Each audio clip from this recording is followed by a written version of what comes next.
Dedicated. Obsessed. Focused. This is the Masters of Fitness podcast.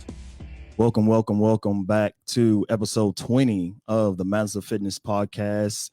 Athletic performance. We're here to talk to you guys about athletes, how to compete, the different levels of athletes, and what it takes to get to that next level in sports. Thad, what's going on? You're playing a little double duty today, huh? Got again to today. How's that? Got a good crowd out there today? Yeah, they had a good crowd. I had to go out there and get all that started, bring them their water, the ice chest full of water, and then kind of take the photo of everybody of our big group and get them all started. And then I had to hurry back over here so we could get this show rolling. Yeah, so for everyone out there watching on YouTube or listening on Apple, we will be moving to Sundays back to our original time that we normally do the show. Sunday evenings at 7:30 will be our new times, moving away from Thursday at 7:30. But yeah, we appreciate everybody who's been watching the show. Last show was our highest rated. We almost reached 8,000 views, man. 7,500 views on our last show, man. So we we're getting a little popular. That we moving up in the world. Maybe we'll get that we get a Joe Rogan contract, huh? Man, $100 million. But so his stuff is going to be exclusively on Spotify. Yeah, right? He's going to be exclusive Spotify. Is that going to take stuff away from YouTube, or is it just going to be from? I'm not real sure, but I'm thinking it might even include YouTube and everything. Hey, I mean, his show gets like 200 million downloads or whatever. Yeah, 130 million downloads a month. Look, man, you could put my show on the Cartoon Network if you paying me $100 million. That's what you call a little bit of sellout money, just a little bit, not too much. You got that right. We'll get there, Ernest. That's what I was saying earlier, man. Somebody messed up. A friend of mine's messed up and let me use set me up a Peloton login. Yeah. So what I do is I take it and I set it up on that assault run and I just pick a program and just go with it. So man, I need something like that.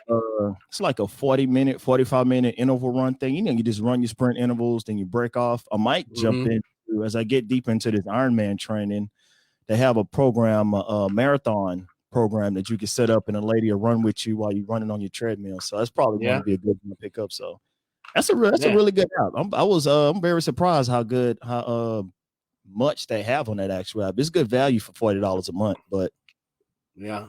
I'd like to check it out. Hey, but like you say, you could share the subscription with somebody if you want to be cheap. That's what I would do. So I got to find somebody to share it with. That's all right. You and CC can split it. You could just pay the whole price. Pay for it all. Yeah, that's what's going to happen. All right. So on today's show, like I said, we're going to be talking about athletic performance and just getting to the whole concept of working out, what it takes to be good and what it takes to, get to that next level in sports or competing, or just what are you doing in your daily life, helping you reach your goals. So we got our Houston's very own Prairie View A&M alum, Mr. Marquis Johnson is going to join the show. Yeah, buddy. Man, how you doing? I'm great, man. How you guys doing? Good, man. Like I say, welcome to the show. Thank you for joining in with us today, man. How's everything going with you doing this? How's this pandemic been treating you, man? Pandemics, man, it's been blessed just to be safe. For it's concerned, I've been doing a lot of running because most of the time the gym they've been closed, so just been getting my run on, man. Trying to run off all this food I've been eating. Hey, Ernest. Before we get too far, I gotta tell everybody where I met this guy and the day that I met him. I'll never forget that day. I don't know about you, Marquis, but yeah, it was crazy. We were at Pleasure Island running a half marathon whenever they had that half marathon out there. Yeah, and we weren't a mile into it, and it came a deluge, man. It was raining so daggum hard you couldn't see in front of you. It was treacherous, man. The daggum raindrops were just pelting you, and it did that for quite some time. And we kept on running. Everybody kept trucking through it. They had a big old crowd out there that day. And then once the rain stopped, the mosquitoes came out. Oh. And, man, you couldn't hardly breathe. If there's one thing you hate about Pleasure Island, it's them damn mosquitoes, man. It was bad, killer. man. So I'm sitting there. Everything's wet. Shoes, socks, shorts, everything's soaking wet, and I'm trucking along, and all of a sudden I run up, and I kept seeing this big guy in the distance. I'm like, who is this dude, man? I got next to him, and I was like, hey, man, what's going on? And I just met him that day, man, and I'll just never forget that. Yeah, I remember that. It was real, man. I tell everybody about that. I say, man, I ran a half marathon in 2 hours full of piss and rain and mosquitoes. And they was biting, man. You sprayed yourself down with all before it started. It did not matter, man. Them mosquitoes were huge. And it legit rained for 2 hours the whole time. I grew up in that neighborhood right before you get to Pleasure Island. And literally, we used to walk to school in the morning. You had to wear long sleeves and jeans, or the mosquitoes would literally get you. They would literally wait outside. Like you just see them at the door of the high school, just waiting to get in. Mosquitoes were horrible back in that area. Yeah, man, it was bad. But it was one of the most memorable runs I ever had, man. I've done a few half marathons since then, but man, nothing like that. But man, you gotta run. Like once I train with a group of guys, man, and we always like run in different conditions and stuff like that. But so once you pay whatever the entry fee is, you might as well do it. Otherwise, you can waste your money. Oh yeah. I tell you what, that was the biggest sense of accomplishment at completing a run I think that I've ever had. For sure. Definitely. Me too, definitely. Definitely like them marathons, they go up there, but them elements, man, they real. Hey, but that's what help you build character when you run and stuff like that. It gives you those stories to go back and tell. Like I said, make it just a little bit more rewarding. So definitely. So you run a lot, man. I heard so early you said you be putting in like 100 miles a month. Yeah, man. I like to run, just something. It started out, man. It's like something to just keep me competitive. Because, man, I played flag. It was like right after I got to playing flag football with my buddies at home in like a little league. And, man, we go out there. I played my 4 years of college ball. You go out there and play this flag league, man. This guy that owned the barbershop. And these guys out there hit you hard. And I'm like, I got through with that. I'm like, man, I played for years of school. I don't need to be putting ice on. I need to be using my good work behind no flag football. So I need something to keep competitive. You go hoop with some guys. Guys want to relive their glory days and get up and down. I don't hoop like that. So I need something. So I checked out running. I say, let me get into this to the mud running first. I say, that's something I could probably do. You know what I mean? Because ain't no way I'm running at this point, I'm like, ain't no way I'm running a half marathon or no full marathon. Let me try to do these little, I think that was like a warrior dash. I think that's the first one I did. And then, so I did those, and a buddy of mine named Val, he asked me to do a Spartan race one time. So I did one of those, like, okay, this is cool. But then I realized how much running that actually goes into it. Like, you got to run a mile before the next obstacle. Some of them got you running 800. At the shortest, like a 400. So as I started doing it, I started getting better shape. I said I might as well try to knock out like a 5K or a 10K, figure out where I'm at with it. And then so Race Houston has a series, so I did one of those, little 10K, that was cool. And then my buddy Val, again, he asked me to do the Houston half. That was the first one I did. And ever since then, man, I met a group of guys in a group called Black Men Run, and I've been hooked ever since. So it's been pretty fun. It basically gives me a reason to work out. So, and then going to the gym after a while, you just training, you whatever, working out, because as a former athlete, just to stay in shape. But they got boring, you know what I mean? Like, what am I working out for? But then you go do for them runs. I tell anybody, you go do a run. Somebody older than you, bigger than you, smaller than you, younger than you, they gonna beat you. And they gonna make you feel bad. I never forget, it was an older lady. She the one that got me kind of hooked. Like, it was one of them Houston half marathons at U of H. Man, I'm running, I'm rolling. I'm feeling good about myself. And I can't shake this lady out. She got to be like 10, 15 years older than me, like maybe 20, solid. And then at the end, I think she let me break away from me. She's like, hey, good run. I say, man, come on. That made me feel bad, for real. Hey, that's how I felt running that Houston marathon. It was this one man, he power walked, and he stayed in the middle lane the whole way. And I thought I was doing good. Then every time I stopped, he'd just be passing me up. I said, but like you say, you just get that competitive driving. You realize, man, it's like you say, going to the gym is cool, lifting weights is cool, but it doesn't feed that competitive drive. You know what I'm saying? There's nothing there to just feel that like, hey, I need to get out and do something. It gets boring, but running does bring that competitive nature out in you, man. It's something else. Definitely. Yeah. I love it. Backtracking a little bit, man. Tell us a little bit about yourself, your history, man. I know you said you mentioned college. You played college football, man. Tell us a little bit about that. Where'd you play college ball at? I played college football at Prairie View A&M, man. Best decision ever made in my life. I got a chance to play for a head coach. At the time when I made my decision to go there, it was the worst school to play football at in the history of college football. Like, horrible facilities, everything. But they gave me a scholarship. I was a decent athlete in high school. I'm from Humble, Texas. And my high school was full of talented guys. Like, man, all the guys I played with was most people luckily after coaching all the places I've been, some people lucky to have one guy on their high school team go to college. Well, throughout my time there, man, Uncle had, I can say about 30 of my friends played college, maybe more than that. Like from not out of one class, but like through the time I played. You know what I mean? Probably like my freshman or sophomore year on up. So I was just blessed to have a scholarship. I was a decent athlete. Prairie gave me an opportunity. I went and I made guys on my team that like brothers to me. A head coach, Henry Frazier was his name. He was awesome. You know what I mean? He was my middle. I really think we need a 30 for 30 when it comes to that, straight up. Because you can talk to anybody, these major schools, whatever you want, but they wasn't the worst. And the program ended up turning around. But it took a lot of good men of character, a lot of good coaches that believed, and a lot of hard work. But it was a lot of fun at the meantime. Like, from when it comes to working out and stuff like that, I'd have had a few jobs in there where you sit down with people and they talk about money's the option. Man, I played at PV where we didn't have the best equipment, but the end result is still a win, and we figured out a way to do that. Cool. Man, I know PV is a fun school. I spent some time on the PV a bunch of times, man. So how did you balance that college life? Just the fun atmosphere of college, being a student athlete, and having your did you only play football? Did you play anything else there? Was it just football? I actually played football and I played golf. I played golf. I played golf for like one tournament. And it was the first time I ever played in my life was like in a collegiate golf tournament. One of my college roommates like, hey man, the golf coach needs somebody to go out there and play. Would you go? I said, yeah, I go. Let's do it. So I had a little side job riding pedicab bikes in downtown Houston. And I asked the dude, Travis and Nate, I said, man, let me borrow these clubs. I got a golf tournament tomorrow. He's like, all right. So he just gave me these huge clubs.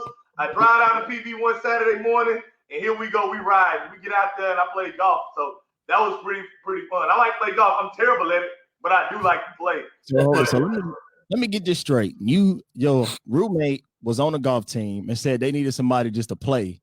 Was it part of the school, or you just like filling the spot, or was it just? Man, I don't know what happened. I heard him play golf. I been thinking about playing, so I just went. I was like, I'm gonna go. So that's how it happened. But how I balanced it, you just had to have your priorities straight. You know, I knew what I wanted to do. You know what I mean? So definitely Prairie View was wild. I probably was a better athlete off the field than let's just be honest. But it was definitely like just having your mind straight of what you want to do. Like I wanted to graduate in 4 years. I was able to do that. So none of the other distractions and all that was going to stop me from what I want to do. And it just prayer, hard work.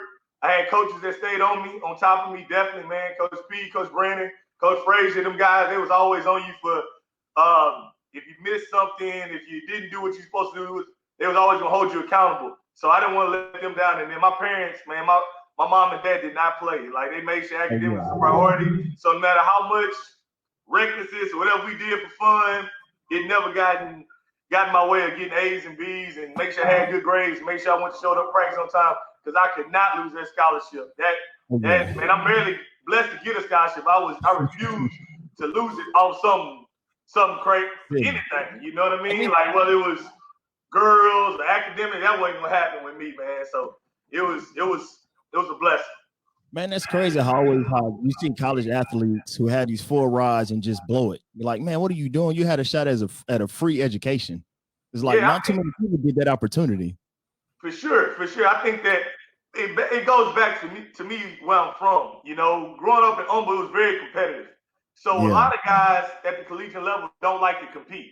So it does help that Prairie View is a fun life outside of football too. Because a lot of these major schools guys go to are in like a little bit of a boring, slower type towns. But the main thing is from coaching at every level, guys don't like to compete. Only you have to compete every day. I had a good friend of mine, Sharon Rochelle. Me and him competed for reps at quarterback, period. And he probably still mad at me today for playing freshman quarterback over here. But but those kind of stuff drove myself and a lot of guys from there to go to school and graduate. Well, a lot of guys don't have that. You go to a high school, you probably like the man, and your coach probably let you get away with anything and everything. So you were able to miss practice, miss that. Growing up at home, you couldn't miss, period. You couldn't miss. Like, if you miss, you wasn't going to get back on the field. Now you wasn't going to get a chance to get your name called like the class ahead of you was. That's how it was. So it was very competitive. So having that competitive nature instilled in you at a young age definitely helped me when I got to college. It was guys that I got to college that was, I know for sure, I forget his name, man. He was better than me when I first got there, period. Like, hands down, he was taller, better hands. He wasn't stronger than me, but he was better than me as an athlete. But he just used to let me take his reps. I didn't understand because that's not the way we practice where I'm from. Like, where I'm from, you're not going to let nobody take your reps. If I got 3 reps, I'm trying to get 5, period. If that guy going to let me take his 5, okay, cool. I'm going to try to get 10 until somebody comes take it. That's just how it was in Auburn. Man, that's what's up, man. What position did you play? You say tight end and DN, you said you played? I played tight end my first 2 DN my last 2 years of school. Okay. How was that transitioning, man? Going from the offensive line. Man. It was wild. First of all, I grew up playing quarterback, up until my junior year of high school. I'm definitely joking, man. My brother played quarterback and he currently not coaching in the league or whatnot, but got A&M all-time league records. I like to joke and say, man, I'm the reason why he played quarterback. It sounds good, but that ain't real. But so I played that till my junior year. Again, I went to a loaded high school. Like, I had to do whatever I could to get on the field. So, because I had to play tight end, I didn't like it at first at all. I thought it was the worst decision ever. But it ended up being a blessing in disguise. So, man, I ended up just playing tight end. And I took my film down. The head coach just got the PV. So, me and my dad, we drove it down to Texas Southern first. Then we ended up going to PV. And then the head coach decided, hey, man, you come on a visit tomorrow. So, I just went. I was like, all right, cool. And then after 2 years there, I was already like 6'1", 190. I was had decent strength, but I wasn't gaining much weight. You know what I mean? So I wasn't going to be no 240, 250 guy. You know what I mean? Play tight end type stuff. So I used to make a bunch of plays on special teams. That's how I got my niche in college. Make a bunch of tackles on kickoff, punt, do whatever the coach told me to do because I want to get on grass best way I can.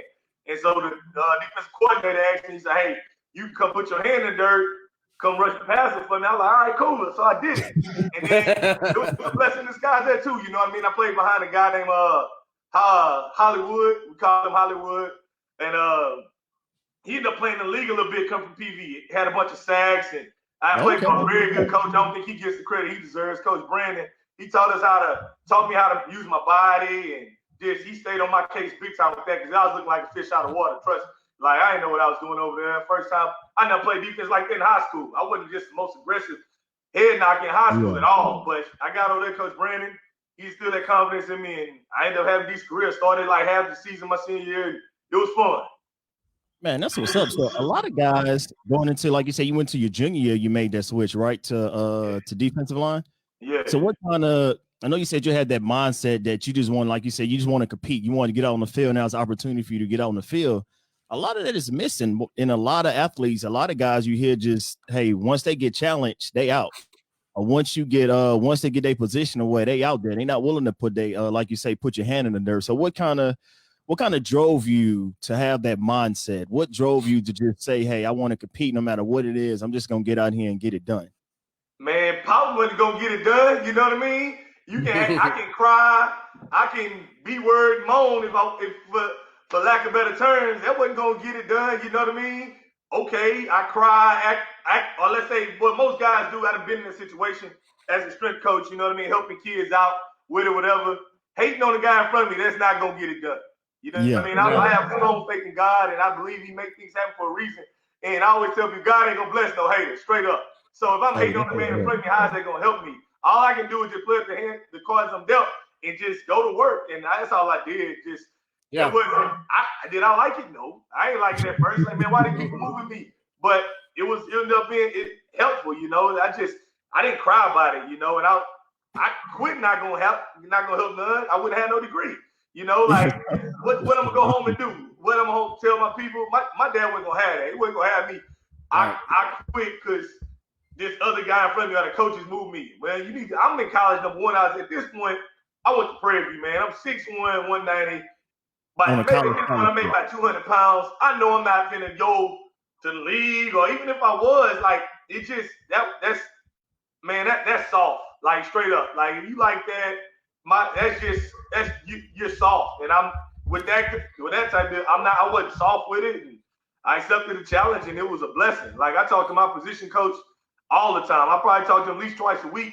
At least Coach Brandon, that's my guy, and he helped me through it. And the defense coordinator was awesome. They cared about us as men down there big time. Helping us get jobs and constant communication with guys, and that was a blessing. So all that went through it deeper, and then I saw all that a little bit as a junior in college when they decided to make that move. I wasn't gonna quit over nothing that simple. Yeah, just put your head down and go to work, huh? Oh yeah, that was simple. And it's good that you say that, because you had the mindset to, like, hey, like I said, everybody's not going to make it to the league. Everybody's going to make it to the NBA, to the NFL, but you got to maximize to get the most of what you could do. And the fact, like you said, your coaches, that's a huge deal. So they help prepare y'all as men to get to that next stage into your life. Like, as far as finding the jobs, putting that right mindset into you. Hey, nothing's not going to be given to you and doing that, man. That's what's up. That's good stuff. Sure. So back and just kind of piggybacking off of that, do you think that's why a lot of kids quit sports, is because you start so early, everything is given to them. They told them they're going to be the star of the team, parents moving them from team to team because their kids not starting. You think that's kind of a tribute to a lot of guys just quitting or having that bad attitude, not wanting to compete, like you said, when they get to that next level? Well, everybody wants to be the star, and that's definitely, I think, why. You know what I mean? I don't know. I can't speak for everybody else's house, or again, where everybody's from. You got to encourage competition. You got to teach kids it's not okay to lose, but instead of always going to lose, you just got to work to get better. You know what I mean? Work to get better. Again, like I can't stress enough. You can't hate on the guy in front of you. You just got to worry about what you can control. And what happens a lot of times in sports is you will see it at whatever level it may be, whether it's youth, college, pro, whatever it may be. What happens a lot of time when a guy complains about playing time, or his parents complain, because I've been there, it might be his parents' wife. I've been there where they came at me, especially in South Texas. They came at me about playing times and why my kid don't do this, why my kid. What happens 90% of the time is when they get their shot, they mess up. They drop the ball. They don't get it done. And it's crazy how that happens. It's crazy how that happens. They worry, complain, well, Johnny not getting it. Well, this kid, it shouldn't be in front of my kid. That kid, man, look, or that guy shouldn't be in front of me. But instead of just putting your head down, football especially, all right, you always a play away from playing. Unfortunately, whatever. Things work kind of crazy. Whether it's a guy has an academic issue, he unfortunately get hurt, you always a play away. So you got to kind of have that mindset. You know what I mean? Everybody want to look at, I guess, a Tom Brady type guy. Like, let's say he complained about why he wasn't better than Drew Bledsoe. I don't know the guy personally, never coached me. But if he wasn't ready, I'm pretty sure, I like to think that man just worked, prepared. When he got his opportunity, balled out, and just the things aligned for him. But that doesn't happen with a lot of guys. Or a lot of parents. A lot of parents just want their kid to be a star. They're not worried about when your kid's playing, it's somebody else that's not playing. They're not worried about that parent. They're not worried about somebody else's kid. And they just worry about them and their shine to get the likes on Facebook, to get the likes on Instagram, to get that social status or whatever town, instead of just doing your job. That's how come I think certain teams, especially again in high school level, where you have certain teams with a lot of talent, don't necessarily win because it's almost a crab in a bucket. Instead of just buying in, playing your role, and then you'll be successful as a team. Then like the old saying is, as a team, everybody achieves more. And I can definitely, again, I go back to my upbringing. Where I'm from, we all ate, you know what I mean? We all, like I say, a lot of guys went to college, and we all played our role. You know, it was very competitive, and it was like it's supposed to be. But again, everybody achieved more through how we worked, and we wasn't never hating on nobody. Like, a lot of guys I play with, they watching this deal right now, and we still friends to this day. That's what's up, man. Good awesome. Bombs. That's some good stuff, man. Allow your kids to compete and allow them to, like you say, sense failure, but don't accept it, but learn how to get better from it. Learn from your mistakes, get better. Parents can't always come in and save the day for your kids and tell them you got to start. It's not, nothing is guaranteed, man. Nothing is guaranteed. So you, what did you get your degree in at PV? What was your main study? Man, I got my degree in human performance with a minor in history. Minor in history. How did those two pair up together, man? Human performance. I like history. I don't really want to teach it now. You know what I mean? But I definitely like history. I like learning different things like that. It was cool because you got to write your papers for your answers. So if somebody give me a chance to write how I feel about something, I like my chances of passing that situation. So that's a lot of the way history graded out, and I like that. But so that's my deal with the history deal. And I did in middle school, I messed around. I was like, they had this little one-act play type deal. I messed around with the state, act like Frederick Douglass, and that was cool. So that's kind of intrigued my little deal for history. So that was a little minor, and then human performance my major. And I thought at the time I would teach history, but so that's how that went. So you ended up using part of your degree anyway. Oh yeah, definitely. Cool. Yeah, so how did that help awesome. you? So moving on. So how did you get into your strength and condition? How did you transition over into doing that, into your coaching once you left? Take us through that journey. Once you finished football, got out of playing your collegiately and started taking that next step into life. All right, so I got through playing football in the fall, and I started asking around like early, like maybe my junior, senior year. I started watching a lot of guys. They start getting grad assistant jobs. Well, basically, the school pays for your master's and allow you to coach. So I started talking to different coaches about the situation. I knew off top I wanted to get my master's paid for, hands down. I said I want to be a GA, get my master's paid for some kind of way right now, right when I get out of school, instantly. So I started talking to some coaches, and my offensive line coach came in and he said, "Man, look, they looking at my boy. I don't know who this guy is. Thank you, sir, whoever you are, because Pete never introduced me to him or whatever. But he's like, my boy say somebody looking for a grad assistant at Eastern Michigan." So I was like, all right, cool. Wherever it's at, I want to go. Like, I never heard of Eastern Michigan a day in my life. And I'm a huge sports fan. I never heard of this school. Then I looked it up. It's where George Gervin played at or whatnot. So next thing I know, my mom pushed me a ticket to go to Eastern Michigan because I talked to the coach named Mike Surgeon. Great guy. He's by far one of the biggest blessings in my life. I ended up getting my master's there. But Surge was like, he bring me down an interview. I get down there, and, he asked me, what do I know about strength and conditioning? So, man, I just went back to Humble. I wrote up what we did in Humble, the how, what, and why we did, a base strength program that we did in Humble, a base strength power program we did all my life, and I put it on the board. He's like, perfect. He's like, you got the job. I'm like, all right. So, flew back to Houston, got my stuff, and the rest is history. And it's been a journey on ever since. Appreciate Coach Pete. Appreciate Coach Pete Boy, who I still haven't met. And then I definitely appreciate Serge. And Serge was awesome. He allowed me to do a lot down there at Eastern. And man, here I am. I'm trying to roll along still. Man, that's what's up, man. That's good. So how was it? So you did strength and conditioning. What does that entail in regards to strength and conditioning coaching at the collegiate level, high school level, or even at the professional level? What is your role in day to day for people who don't know? Your role is obviously your role. Probably let's put the paper one out there first. Then the stuff people don't tell you about second. All right. Yeah. On paper, the role is to get guys obviously bigger, stronger, faster. You know what I mean? Probably rehab guys depending on the setup from injury. Teach them about their bodies and make sure they're healthy and can be able to play the game that they came to school or the league to play. The underlying role, you could be a mentor, all right? Because you're with the players every day. Good day, bad day, sick day, happy relationship day, bad relationship day, all that, the whole 9 yards. You can possibly I done prayed with certain guys, you know what I mean? When I say the mentor piece, helping guys out with situations, because they're going to talk to their strength coach. If you have a decent report to athletes, they're going to talk to the strength coach. They're going to talk to somebody that they see every day, especially somebody that try to do it. My coaching style is I get on kids, but I try to earn the right to coach all my kids. I just don't come in there day one, just jumping on kids. So I like to know about a kid's family, his upbringing, where he's from, depends on where you're in the country. You know what I mean? What kind of music he likes to listen to and stuff like that. But so it's a bunch of different hats he wears as strength coach. Yeah, that's awesome. You really once you get to know them, you can really kind of start tweaking things from there on out, huh? For sure. Man, Yeah. I could just tell from this interview you're a strength and conditioning coach. You know those guys.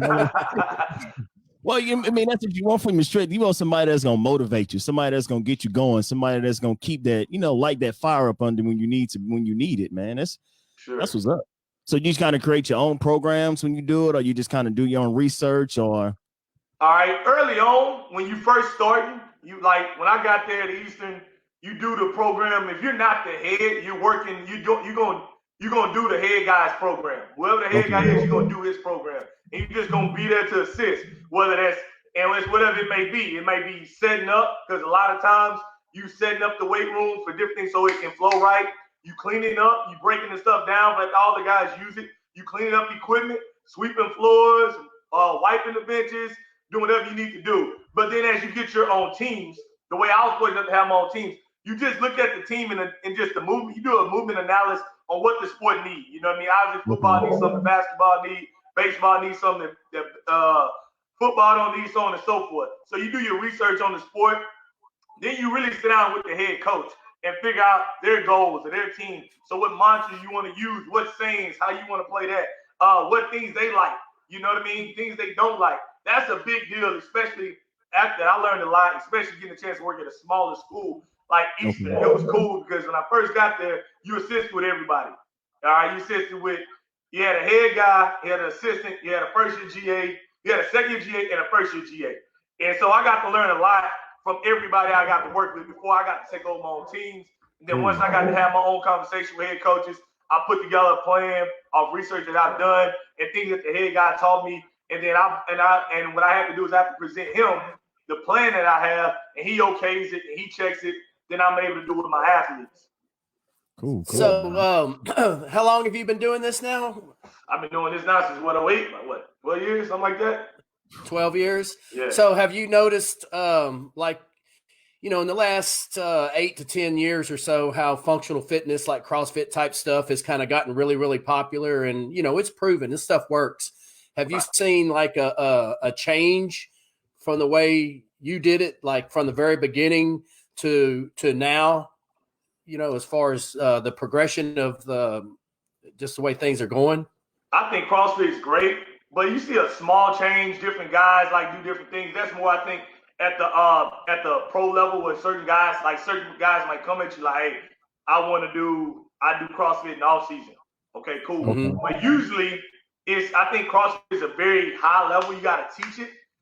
You got to break stuff down to teach it. And it's a little tougher to do it at that high level with that many kids in a room, depending on the dynamics of your room, to run like CrossFit type deal. Like CrossFit usually set up like in a garage or something where like you can do your cleans and go out for a run. Well, usually in a setup like that, like in a collegiate setting, you don't have a setup like that, so it's hard to do that. It's hard to go from one to the other and things in that CrossFit type deal. So most of the time, you're dealing with the basics. You got to get good at the basics. The basics of how to properly move a bar. You know what I mean? A lot of times people want to dive right into cleaning 315, something crazy. But you got to learn the techniques and all that stuff first. And look at all crazy doing it too. Exactly. Because in the world of collegiate sports and professional sports, if you get guys hurt in there, you won't last long. I'll tell you that right now. Yes.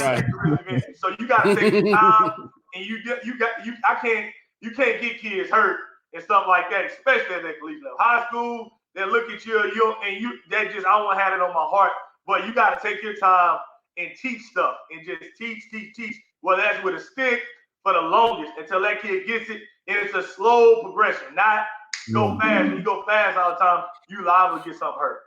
So it's kind of like you said, that fine line between pushing them, but not pushing them to where they hurting themselves or harming themselves to a point. Right. You got to know the individual. Exactly. It kind of leads us into our buddy Chris Hanna had a question. He said, how old should a kid be before they start strength and conditioning, specifically strength training? What would you kind of say to that? I would say about 12 years old. Anywhere from 12 to 14 years old. I think that's a good place to start. You can start mostly with body weight. And like, if you want your kid to be clean, like I would say, look into what that high school he's planning on going to is doing, and try to basically give him a gradual progression to do what they do so he can flow right into that program and be successful. Okay. So like body weight is the best thing. I think push-ups, pull-ups, teach them how to squat properly, stuff like that. Teach them how to jump, teach them how to land properly. Those are, I think, big keys to kids and the youth. But again, you need to go. I think if you're going to have that kid play for whatever high school he's going to go to or whatever middle school, look at what they're doing and try to have a small scale back program that's going to lead them to success in that program.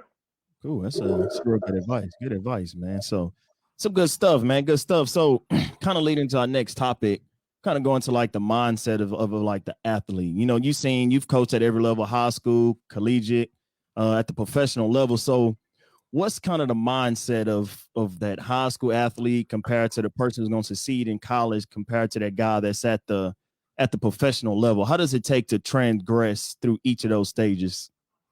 All right, that's a very good question. Mindset wise for a high school kid is mostly they want to be, first of all, let's talk about the parent first, or the mentor, whoever that is. I think that's more important because whoever he has outside of him is going to feed that athlete. All right. So I think because a lot of time when being a high school coach, the parents can feed a kid stuff and he's not even working towards that. So what I'm saying is that kid has to have good people behind him, or that kid needs to know the difference from parent talk at home to what we got going on into whatever high school building that he's in. All right? Because a lot of time a high school kid can think he's supposed to be real good, and it needs to be about the team first. That needs to be a high school kid mind. Now a lot of kids, it's just I want to get a scholarship. Well, you need to get a scholarship in the framework of whatever the system that your high school coach got you doing. Buy into that system, you're going to be very successful.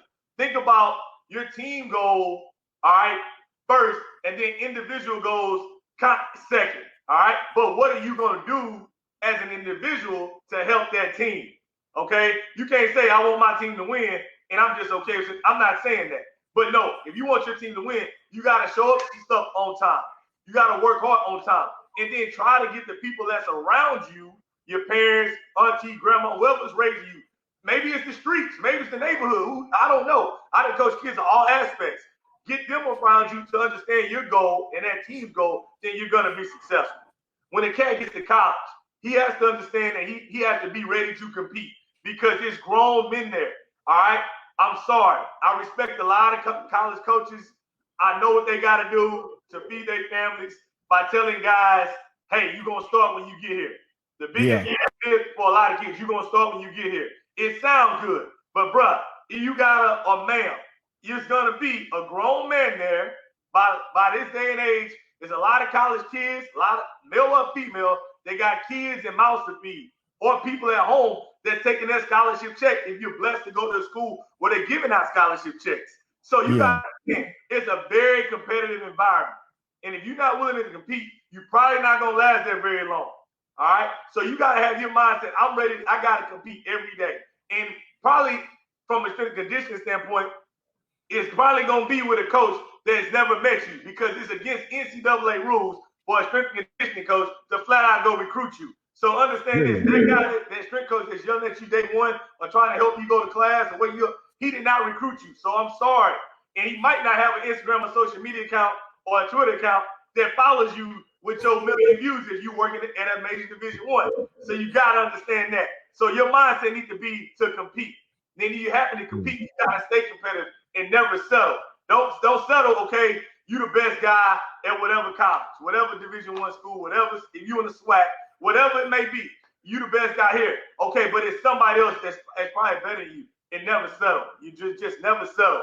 And then that's like then your freshman, sophomore year, then like making a decision. So I'm pretty sure people on here that asking about decisions about like what college is, a freshman, sophomore year college or whatever. Now you make a decision. I think my brother told me this. Like we had a cousin, I say my cousin, that's my family. My cousin Tim Cole Jr. He ended up playing linebacker at the University of Texas. Great kid. Ended up playing 4 years. Got his master's paid for from Texas, and he's doing well, man. The guy, Elite Suite's got a donut that he do, and then him and his boys got that rolling. It's a solid product. But we told him, we say, cuz, go somewhere that you can see yourself going if you didn't play football. That needs to be your mind when you make that decision. Because this day and age, we all watch sports. I'm pretty sure if you're watching this on sports, like 9 times out of 10, your college coach probably going to be gone. All right? Now, it's a good chance they might be gone. They're not going to be there with you 4 years, probably like your high school coaches was. Does that make sense? So the shelf life is not as long in college. Right, because whether they win it, they're going to probably try to find another gig. You lose it, they're going to probably get fired. That's just the nature of the business, man. So you got to understand that and just how to deal with. I remember my coach told us this, man. I ain't going to say his name because I love him, but he's like, do you love football? And he asked us, I'll never forget when he told us that. And I love football. Like because he was some situation that he felt this grumble about, and he was thinking about leaving. So I wasn't mad at him, but I love the game of football, so I was gonna stay and play for who, regardless who it may be. So that's why guys gotta have that mindset. They're gonna compete every day. If you love the game, you can't play college sports if you're playing for somebody back home, because it's very demanding. Yes, it's glamorous. Yes, if you at some of these top-notch schools, they give you the best Nike, the best Adidas. They give you good very good, but it's gonna be a grind. It's definitely a grind. You know, it's not for everybody. That's why a lot of guys don't last long in it. I remember we took my daughter to a camp for volleyball, and that's what the coaches told her. It was like, you have to love playing volleyball because mom and dad ain't gonna be there to wake you up for practice.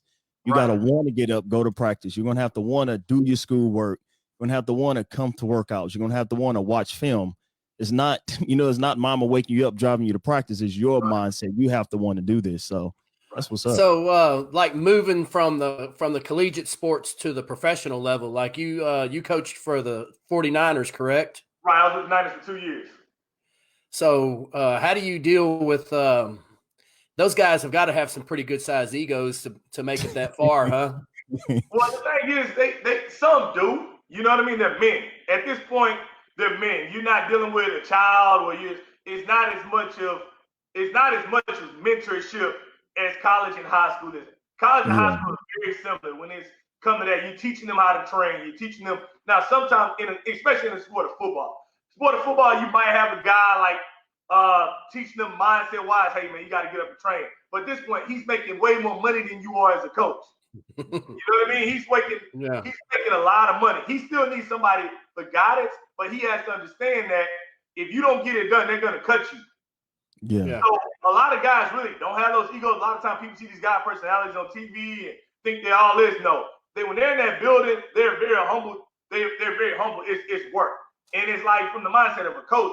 It's more like training a buddy of yours. Like you gotta look at your history and see what things that didn't hurt them in the past, and don't put them in harm's way, because if you do, you hurt somebody worth $1 million, and you making less than $1 million, or that your investment, their investment in you is way less than their investment in that player. So you make sure you keep that player on the grass. They just keep that real. That's what's up. So it's more than just working. Now you have to know the history, like you're saying, behind each player, what's nagging them, what their injury history be, and kind of cater that workout and watch them. Right. And that's a lot. How many how many are there? I was gonna say. So how many it's normally about 100 or 53 people on the active roster. Then plus they got the other players you are responsible for too as well. Right. At the college, I forget the exact number, but the league is probably astronomical.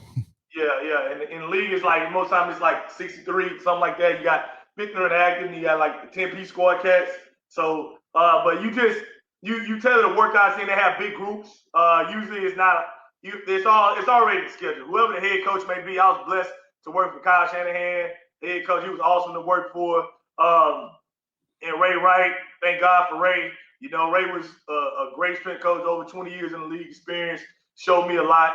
But they have all that stuff breaking down. So as an assistant, I just did the job or whatever. Ray and Kyle, and then shout out to Ferg, man. He was an athletic trainer when I was with the Niners, and got a chance to work with him a little bit in the XFL as well. Whatever plan that they have, and they have all that stuff broken down. So they basically, the way we did with the Niners for Ray was everybody kind of had a position. You know, like we kind of had a position that we watched in practice, and then we kind of broke up the injured guys off just whatever Ray feel fit, you know. So, and we broke them guys down, and then, you know, he gave me a special task of learning boxing, which was interesting in San Jose, California, which I enjoyed. You know what I mean? At first, I thought it was weird, but I learned a lot out there, and just gave us different traits. Ray was good on giving us something to work on. You know, for me, I learned a lot from him, from helping GPS data and understanding just how the video stuff worked and anything. Because he's working in the league, man, you got people coming at you. I almost felt like it was a barbershop. They coming at you trying to sell out anything, fitness, and everything. Somebody ringing the doorbell, they trying to come sell it. Man, that's what's up. So how was it? How was that? So just working in the NFL, being with the traveling around and doing all that. How chaotic was it being in the NFL, working with? Did you travel with the teams to the games and all that, or? Yeah, I put enough travel with it to every game. It was a blessing, but it wasn't chaotic. It was all scheduled. You know what I mean? Okay. It wasn't. People think it's girls and fans. It wasn't like that. It wasn't like that. It was just another job. You know what I mean? You show up on the plane instead of riding the yellow bus. You know what I mean? Yeah. It was cool. It was definitely a blessing. Again, I'm a football fan. Having a little brother that went through it. As a player. And it was, for me, I was just like, it was a blessing. Just you don't think about it. You working. I wasn't. You out there doing a job. I didn't take it for granted not one day. I just, man, let me do what this man Ray say do because I guarantee if I don't, he gonna have somebody here replacing me before I think about walking out the door. Yeah. Hey man, that's the right type of mindset to have. Everybody listening out there, that's the mindset you have. Do your job and do what it needs to take to get the job done till it's your turn to step into the spotlight. Right. Yeah, I don't have to do just with sports alone. This is life, period. That's how I approach a lot of things. My job, where I work every day, that's what I do. I show up, I do my job, and I do the best I can. So, how you control? That's it. So what? As you like you said, you seen every kid. You got to have that competitive drive and everything. So, you being a strength and conditioning coach, how does, let's say, genetics versus, I'll say, like people like to call it God-given talent, or genetics versus just pure work ethic? How do those two play together, and can you outwork bad genetics if there's a such thing as bad genetics? Man, it depends on what you're trying to do. That's a very good question. And if you're talking about sport of football, that question sucks. Because football is flat out or genetic freaks that you can train all day that you're not going to be better. I'm just going to keep it honest. I'm sorry. If mom and daddy slow, it's a good chance you might be slow. All right? That's a miracle. All right? So I can train, I can squat, I can work all these drills, and I'm not going to be a 4-3 guy. Just not going to happen. So it's just not, your muscles are not built that way. It's just not gonna happen. You know what I mean? I watch guys I play with. I hope it's some guys out here watching this I play with. I'm gonna say a name, T-Bell. T-Bell from Atlanta, Texas. And he was fast as all get out. T-Bell can go have the night of his life. T-Bell gonna go out there and roll. And I didn't believe it. You know what I mean? I had another buddy of mine. He was most in shape guy I've seen in my life. But he wasn't gonna beat T-Bell. I don't care what happened. But that's just the thing. But you can definitely work. You just gotta be. My biggest thing was when I teach in the weight room, any place I've been, or when I done recruit talks at the collegiate level before, when I was in Eastern Michigan as the interim head, I do recruit talks. I used to say, man, what defines your program? When I thought like that, I used to think like, what's gonna sell this program to my mom? All right. So when it comes to the genetics and that, and like how hard you work, man, swagger. I define that as a confidence in yourself that you better than everybody else. Period. So if all you got is a 135 bench, we play a game in a game of football where you got to take that 135, you got to go run into a 6'8", 350 guy. And if that 6'8", 350 guy is scared, you probably going to knock him out. So you got to have some confidence in yourself with the intelligence that God gave you, and don't be worried about the next man and his genetics and his talent. But a lot of times, I do feel in certain cases, let's say like you a marathon runner or CrossFit, somebody that's in the gym trying to get it, you just take your time and build grab. Like a lot of people ask me about running. All right.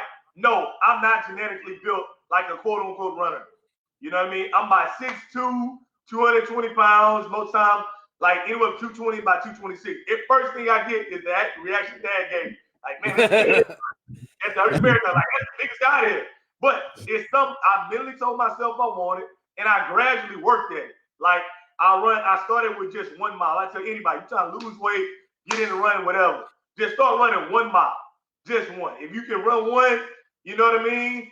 Then get to a rate where you can run one without walking at all, you know, and then just build up to 2 miles. Those are things, stuff like that. The next thing you know, just keep pushing yourself, then you can take your body beyond limits. But unfortunately, in the game of football, sometimes that still may be. You know what I mean? You can apply that. But don't be discouraged when you look over and see somebody that's a genetic freak that might be able to go out all night, party, do whatever they're going to do, and still be out there making plays and all that. But for a lot of those guys, some guys will catch up with them in high school. Some guys will catch up with them when they first get to the league. You never know, but you got to run your race, stay in your own lane, and just use what God gives you and make the best of it. And it starts up here up top. You got to be mentally tough. You can't be, man, I'm worried about what so-and-so do. There you go. Worry about the next man. Worry about what you do and keep it rolling. Do what you can do to control your own fate, your own destiny. That's how you get it rolling. Stay in your lane, huh? Yeah. That's what's up, man. That's what's up. So, speaking about hard work, man, have you been watching this Jordan documentary everybody's been raving over? Man, what's your thoughts on Michael Jordan, man, and his whole approach to the game and his mindset? First of all, I love it. Like, Jordan is, as a kid, I grew up watching Jordan, and then I remember watching his Hall of Fame speech. So that's what made me want to watch The Last Dance. Yeah, I went back to his Hall of Fame speech. It was so long ago, but I remember being somewhere, and I just remember hearing Jordan say, I did whatever I had to do to win. I did whatever I had to do to win. So the whole time he kept saying that, I'm seeing this come out. So he finally gonna tell us whatever he had to do to win. And he was just pushing buttons. And a good leader, they push buttons. Yeah. And he just wanted to win. I loved it. Like, I think that, and then the beauty of the Jordan deal is that we didn't have social media back then. You know, so you didn't know, like, a lot of stars or whoever you want to call it today, if you want to see their family, how they're working, they're gonna post it on Instagram. Yeah. You know, it wasn't none of that. So I liked it. I'm gonna keep it pretty transparent here. Is Jordan was out there. I like the drinking and the cigar smoking and all that, and hearing him go light it up. Like Light it up. Dropping 40 on boys. You can go have a good time and give you buckets again.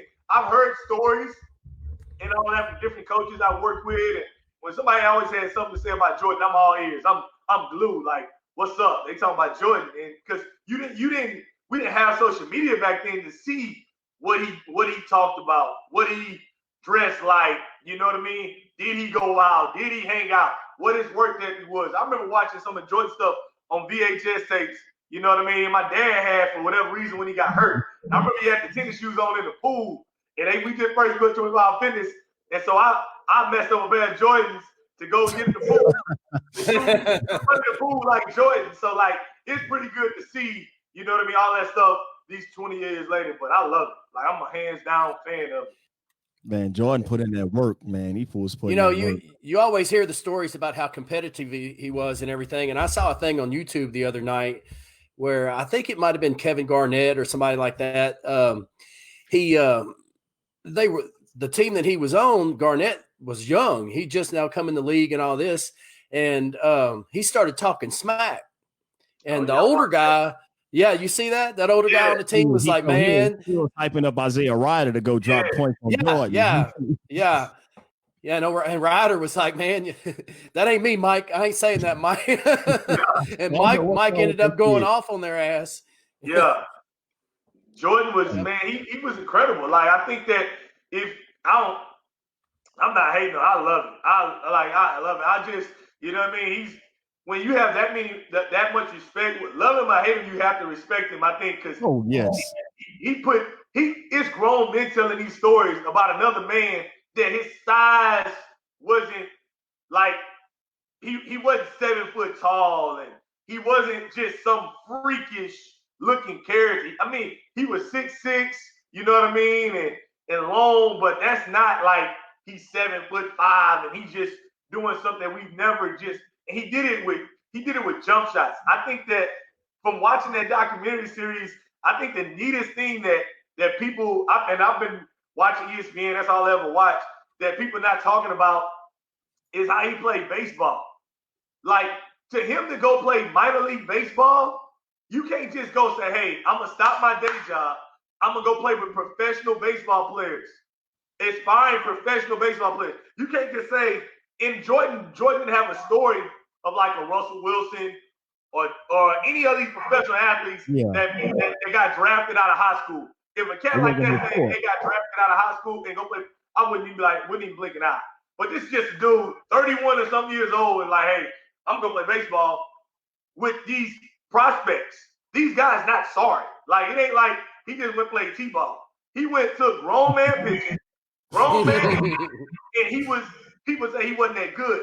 You're not supposed to be. You're not supposed to be on the grass, but he did it and he worked at it. And he was getting good at it.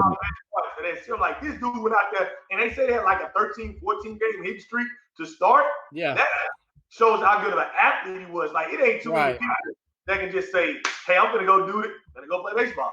Baseball, all the coordination you got to do to be successful in that game. Come on. Somebody said that he was actually close to making a roster, but I think he was afraid that they was going to go on strike that year, and that's what made him go back. That he was going to make them, just like you said, just listen to that. A guy at the peak of his career stopped playing a sport that he was the best at to go play one of the most, which is a difficult sport in baseball, and almost make a major league day roster.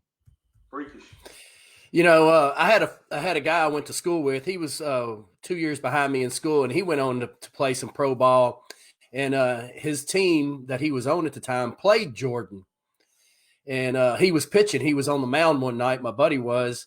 And he threw Jordan one right down the middle. And he knew, you know, he didn't try to do anything special. He just kind of threw him a softball, and Jordan went yard on him. Oh, and Jordan come up to him after the game and told him thanks. Hey man, Jordan is just one of those rare breeds where you have the right mindset, competitive drive, the genetic freaks, and just the work ethic to just get it done and want to be great at something. Right. Like somebody said, you give Jordan an inch, he gonna take a yard. You can't tell him, look at him crazy. He's gonna take it and use it against you. Mm-hmm. That's the funny part about this show. Jordan, like, every show is like, hey, they gave Carmelo MVP. Had to give it to him. Dan Marley had the GM like him. Had to give it to him. The guy told me good game. Next night, I'm gonna drop this something. Like, man, I'm like, and then it's like that's wild. Like, you doing this against professional players, the best at their sport, the best. We go back and these are the best, and he's getting older. Like, he's getting older, and he's still giving people buckets. He's incredible, and I think the documentary showed it. I thought it was great. I think they said Charles Walker was telling a story where they was playing, the Dream Team was playing a Puerto Rican. It was I don't know if it was a Puerto Rican team or it was a team, a basketball team of South America. But anyway, long story short, the point guard had said something bad about Jordan in the newspaper. So Jordan went to Chuck Daly and said, "I'm playing point guard tonight." Chuck was like, "Man, what you doing? You the two guard, man. Sit down." He was like, "Nah, this dude said something about me in the newspaper. I'm stopping him." Walker said that guy didn't touch the ball the whole game. He said he maybe had like 3 dribbles. That's crazy. I mean, and Walker's like, man, he's already on. He's just like on him. Like, he's like, that's wild. Yeah, just own him. Man, that's what's up, man. But so man, good stuff, man. Good having you here, man. Where can the people find you at, man? What you got going on these days, man? What can they find Marquis at? Man, I'm working at O Athletic right now, you know, just training guys or whatnot, possibly into getting another job, maybe at a high school somewhere, you know what I mean? The XFL ending kind of hurt a little bit, had some promise heading in that league, but that's where I'm at for right now, you know. And it's man, XFL was off to a really good start, man. A really good start. Yeah. This pandemic, we're like you say, man, we're in unprecedented times, man. It kind of hurt the league. Definitely. And plus the Roughnecks were balling too, man. Oh man, the Roughnecks was a great experience. It was fun. It was a blessing, you know what I mean? Somebody asked, what are you by like teams or something I would love to work for? I saw it in the comments, man. I would love to win a championship here in Houston. Being born and raised here, being a part of a championship team in some capacity in this city would be a dream come true, you know. You know, we obviously don't really got to say the names, organizations, because you never know how I end up. well, that's the state championship. Whatever. I just want to win a state championship here in this city and bring it back to this city. That's a dream of mine in some capacity to be a part of that. So speaking of the Roughnecks, I definitely felt like we was on our way because, man, we had a little for the age was 5-0. You know what I mean? I'm working. I got an opportunity to do the strength conditioning, assistant strength conditioning, working for a guy I enjoyed, working with a great strength staff. Mariana over at O Athletics, she did a great job. Again, I can't say enough about Ray as an assistant strength coach that allowed me to come in and help out and work. And then I also was helping out with the D-line. And I like just how things were going. I like what I was learning. And the city of Houston came out. Like, those games packed. Yeah. The rules in the XFL was different. And I definitely felt like we had a chance to win the championship. It's just unfortunate that this deal happened where the season had to get cut short. Yeah. Didn't the quarterback end up getting a NFL contract or something like that? Yeah, he did. He got picked up by the Panthers. I heard about him from different guys that played with the Colts. They was like, man, somebody told me, like, man, y'all got PJ? And I was like, yeah, and they like, man, he good. I'm telling you, he good. I'm like, okay, whatever. Then you watch this guy start doing his thing. You know what I mean? I hope we get on the grass this year in Carolina in some capacity. He's definitely was a exciting player to watch. He was a great person to work with. Man, we hope there's any type of sports at some point this year. Yeah. Man. So talk to us about your before we get off, man. Tell us a little bit about your run club that you run with. How'd you get set up with all that, man? How'd y'all guys get started? Man, I just joined.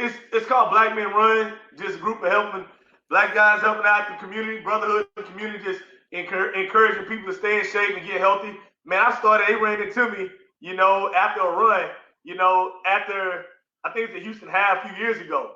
And I was interested in it. And then one guy, man, he got me right, man. A guy named Donnell. And just it's a Facebook group.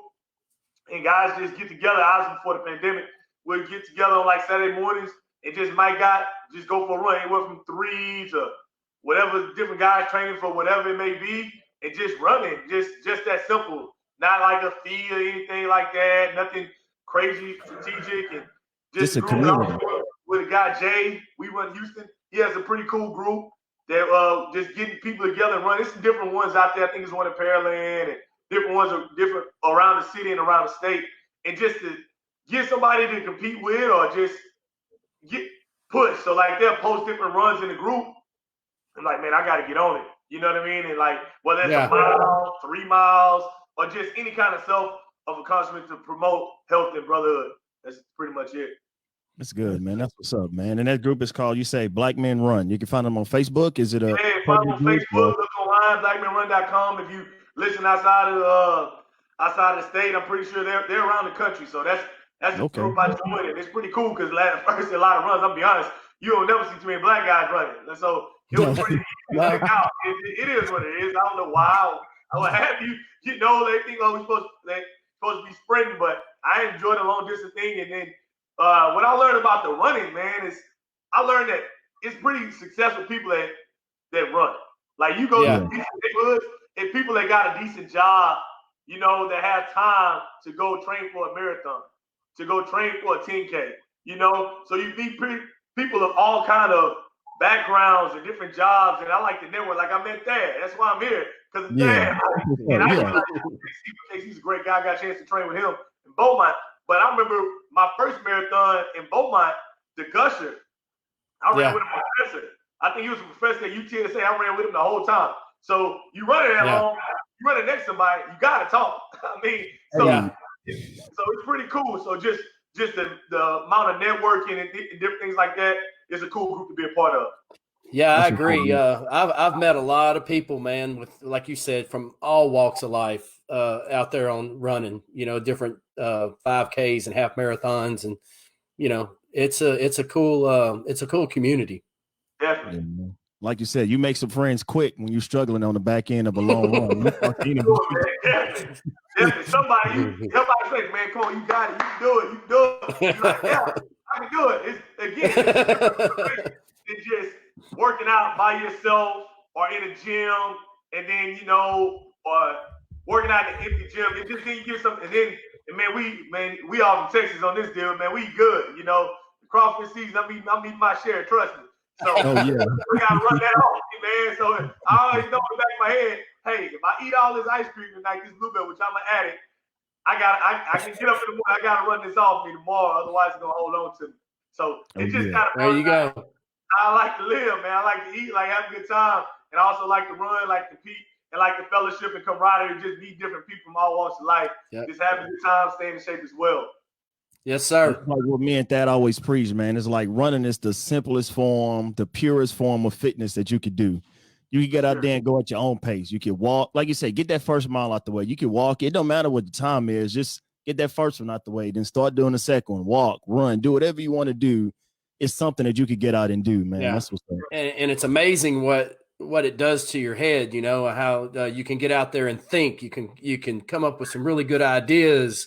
You know, it's really therapeutic. You know. Remember my hardest run. Talk about therapeutic. I think I got out there and tried to run. I think it was a 15-mile run, and my headphones and my cell phone died on me 3 miles in. I said, "Screw it! I'm just gonna dog it out." You talk about find yourself. You find yourself in your thoughts. I remember when that's a skill. I definitely feel like that's a skill. But then once you get the rest of the while, you can be all right. Just take yourself another place. For me, running like laps, like if I run like a loop, like Memorial, Houston, I can't. It's hard for me to do more than. It's hard for me to do two. If I can, I can barely do. I can do one. Two's tough. Three not happening. I gotta see something different. It's real like running around the track. I don't like do no more than a mile on the track. After 4 laps, I can't see that same thing go round and round again. But you're right. There's something about running a path that you don't have to see the same thing again that keeps you going better than just running that loop. Yeah, like I just gotta so when I'm driving now, like to my house or whatever, I just like, all right, man, let me look.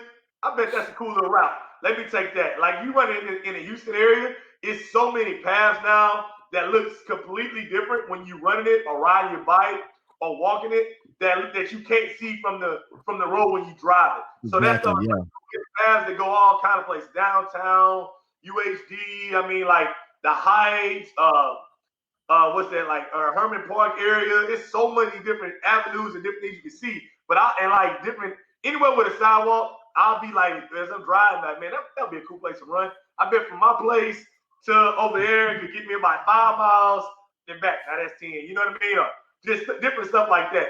And then like the Houston Marathon, you do the half or the full of that, you're not gonna look the city of Houston the same at all. I know I can't. I didn't know. That's true.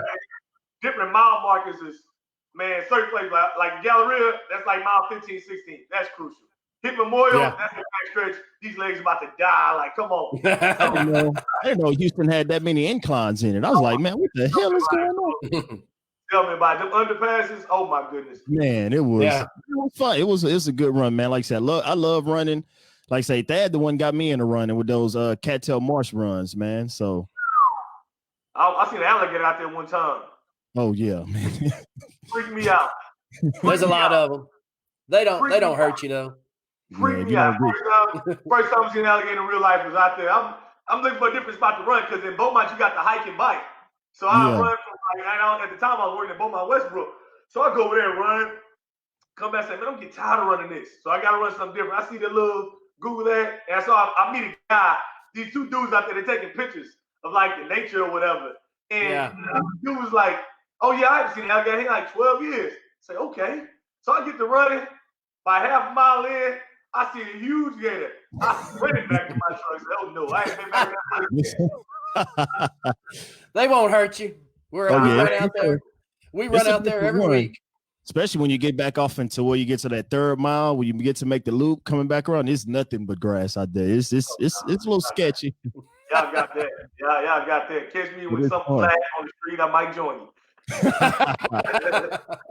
But once again, man, like you said, we're gonna go ahead. Hate to wrap it up, man. Like you said, it's fun talking to you, man. You are very, like you said, you got me juiced up, man. I can see that competitiveness in you, man. That's like I said, whatever you do, I know you're gonna be successful in it, brother, man. You got that right mindset, that right drive, man, and just like you said, just rubs off on people. It rubs off on people, kind of makes you want to be better, man. So keep that up, man. Keep that mindset going and keep that drive you got, man. That's good stuff. So where can the people find you at, man? What's your main social media handles you that you stay on? Man, at Keys48, you see right here, at QUIS48. Just hit me up. Allow you to follow me. Not a huge just social media page. Like my page ain't probably like a big fitness person, but I post some runs on every once in a while, post some things that I'm into, and just post me. I use my social media, man. It's kind of like resume for my life a little bit. And it's, man, I'm just a regular guy that just like to work hard and have a good time. Like to get a running every now and then. Hey, that's what's up, man. What's up? But once again, man, we sure appreciate you taking time out of your day, out of your schedule to come join us on the show. And man, we appreciate it, man. It's been fun. No problem. Thanks a lot, man.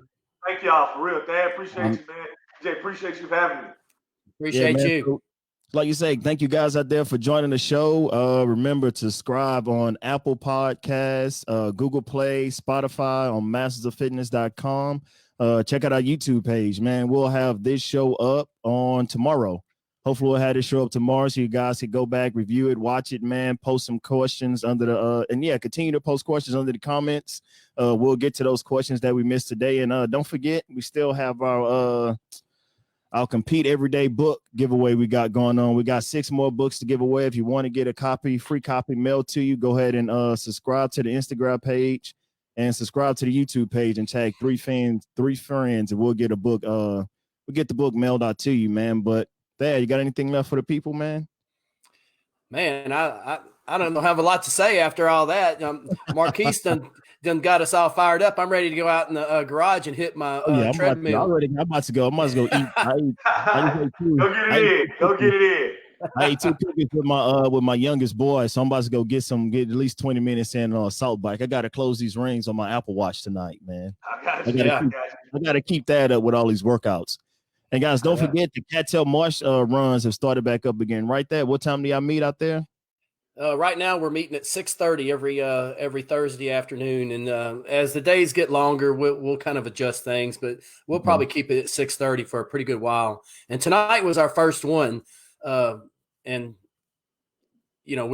whenever all this pandemic stuff came out, we just postponed it, just like everything else. Yeah. So everything's kind of getting a little loose. It was kind of weird because you show up out there and you're used to shaking hands and hugging and all that stuff. And it's a different scene, but no, we had a good crowd, and we'll be out there every Thursday. Cool, everybody's welcome. So once again, thank you guys for joining the show. Go ahead and subscribe to the YouTube page, download us on Apple iTunes, and thank you, and see you next Sunday. Don't forget, so our showtime is moving from no longer be on Thursdays. It'll be on Sundays at 7:30. Thank you guys for listening, and see you next time. Cue the cool drop. All right.